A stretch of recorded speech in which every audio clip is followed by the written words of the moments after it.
దీంట్లో డిఫరెన్స్ నేను మా పాత్రికేయ మిత్రులందరినీ కూడా కోరుతా ఉన్నాను. This is the difference. వారు లీజ్ ఓల్డ్ ల్యాండ్స్, ప్రభుత్వం పూర్తి స్థాయిలో హక్కులు కలిగిన ల్యాండ్స్ను దారాదత్తం చేసిన వారు. ఈరోజు మేము ఒక మంచి పారిశ్రామిక ప్రాంతాలను ఓఆర్ఆర్ అటువైపు చేయాలని అనేక కోర్టు తీర్పులు వచ్చిన నేపథ్యంలో కాలుష్యం మరి ఔటర్ రింగ్ రోడ్డు లోపల ఉన్న ప్రాంతాలకి సంబంధించి అక్కడ ఉన్న పరిశ్రమలు, దానికి తోడు సొంత భూములు అంటే ఇండస్ట్రియల్ ఎస్టేట్లో వారు కొనుక్కున్న భూములకు సంబంధించి సిక్ ఇండస్ట్రీస్గా మిగిలిపోయి ఏం చేయలేని పరిస్థితులు ఉంటున్న వారికి ఓ ప్రొడక్టివ్ యూజ్ కల్పించాలనే ఉద్దేశంతో ప్రధానమైన ఆలోచన కాలుష్య నివారణకి సంబంధించి ఆ రోజు సుప్రీంకోర్టు ఇచ్చిన తీర్పు, ఆ క్రమంలో ప్రభుత్వం అటు ప్రజలకు సంబంధించిన సౌకర్యాన్ని ఇంకా మెరుగైన తీరులో ఏర్పాటు చేయాలని, మరి అక్కడ ఉన్న పారిశ్రామికవేత్తలకి అనువైన ప్రాంతంలో మరి మోడర్న్ టెక్నాలజీని ఉపయోగించుకొని ఓఆర్ఆర్ అటువైపుల పరిశ్రమలు ఏర్పాటు చేసే ప్రయత్నంలో ఈరోజు ప్రభుత్వానికి సంబంధించి కూడా నష్టం కాకుండా ఎవరైతే సొంత భూములు ఉన్నాయో కన్వర్షన్ ఫీజును కూడా నిర్ణయం చేసి ముందుకెళ్ళటం జరిగింది. ఈరోజు వారు చాలా విషయాల్లో ల్యాండ్ టైటిల్ ట్రాన్స్ఫర్ చేస్తున్నామని అనేక సందర్భాల్లో చెప్తా ఉన్నారు. వారికి కూడా స్పష్టతతో ఈరోజు చెప్పాల్సిన ధర్మం మా పైన ఉంటుంది. ఎక్కడైతే పూర్తి స్థాయిలో ఇండస్ట్రియల్ పార్క్స్ను పరంగా ఆ రోజు కేటాయింపు చేసి అండర్ యూటిలైజ్ అయిన ఇండస్ట్రియల్ పార్క్లో ఎంతవరకు దాన్ని పూర్తి స్థాయిలో వినియోగంలో విషయంలో తీసుకురావాలనే ఒక ప్రయత్న భాగంలోనే ఈ పరిశ్రమలన్నిటిని కూడా మరి పెరీ అర్బన్ రీజన్ ఎకానమీలో పాత్రదారులను చేయాలనే ఒక ఉద్దేశంతో నిర్ణయం తీసుకోవటం జరిగింది. ఆ రోజు ఆంధ్రప్రదేశ్ ఇండస్ట్రియల్ ఇన్ఫ్రాస్ట్రక్చర్ చాలా వరకు కూడా ఇప్పుడు మేము చెప్పిన పార్క్స్కి సంబంధించి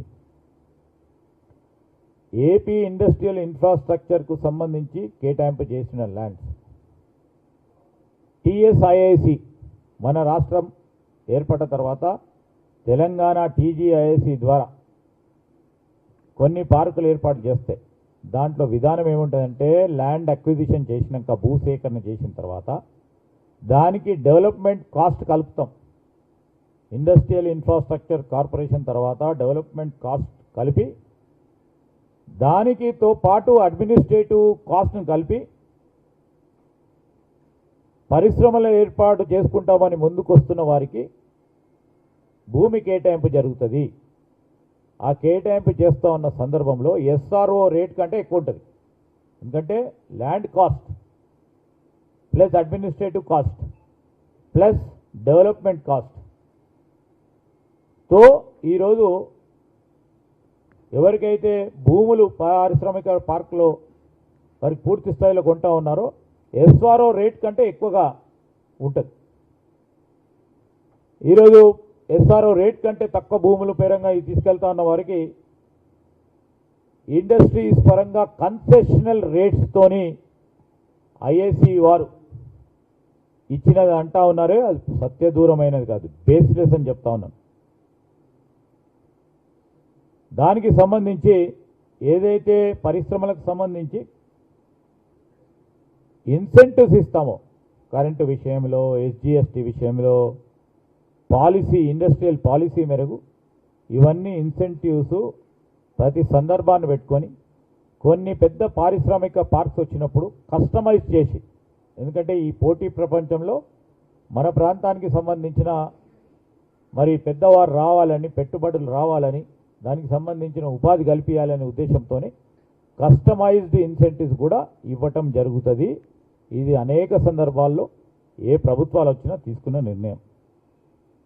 ఈరోజు మేము చెప్తా ఉన్నాం హెచ్ఎండిఏ ప్రకారం చేంజ్ ఆఫ్ కన్వర్షన్ అంటే ఈరోజు వివిధ రకాలైన జోన్స్ ఉన్నాయి హెచ్ఎండిఏ కింద. ఆ జోనల్ చేంజ్ చేయాలంటే అప్లికేషన్ పెట్టుకున్న తర్వాత 900 పర్ స్క్వేర్ మీటర్స్ అంటే ఎకరానికి 36 లక్షల రూపాయలు కన్వర్షన్ ఫీజు పూర్తి స్థాయిలో అనేక సంవత్సరాల నుంచి వస్తూ ఉంది. ఏంది వాళ్ళు రెసిడెన్షియల్ జోన్ నుంచి ఇంకో జోన్ కన్వర్ట్ చేయాలన్నా ఈ విధమైన రుసుము కలెక్ట్ చేసి కన్వర్షన్ చేస్తూ ఉంటారు. దానికి సంబంధించి గత ప్రభుత్వం మరి దీన్నే ఉపయోగించుకొని హెచ్ఎండిలో పెట్టిన విధానాన్ని ఉపయోగించుకొని సిరీస్కు సంబంధించి సిరీస్ అనే ఒక ఫార్మా కంపెనీకి సంబంధించిన ల్యాండ్ని ఇండస్ట్రియల్ ల్యాండ్స్ పరంగా కూడా దాన్నే ఉపయోగించుకొని అందరికీ దారాదత్తం చేశారు. సిరీస్ అనే ఫార్మా సంస్థకు సంబంధించిన వారి దగ్గర నుంచి దాదాపు 100 ఎకరాలకు సంబంధించి ఇది హెచ్ఎండిఏకు సంబంధించిన కన్వర్షన్ ఆఫ్ ల్యాండ్ యూజ్కు సంబంధించిన ఏదైతే రుసుము ఉంటుందో అదే రుసుమును 900 రూపాయల పర్ స్క్వేర్ మీటర్గా కన్వర్షన్ ఛార్జ్ని ఫిక్స్ చేసి ఇవ్వటం జరిగింది.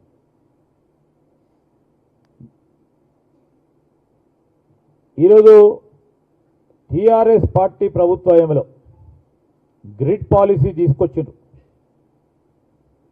దాంట్లో ఏమన్నారు, ఆ గ్రిడ్ పాలసీలో 30% ఎస్ఆర్ఓ రేట్స్ ఫిక్స్ చేసిండ్రు. దానిలో సగం ల్యాండ్ పూర్తి స్థాయిలో మరి ఫ్రీ హోల్డ్ చేస్తూ 50% సంబంధించి టెక్నాలజీ సంస్థలకు ఇవ్వాలని ఎవ్వరు కూడా ముందుకు రాలేదు.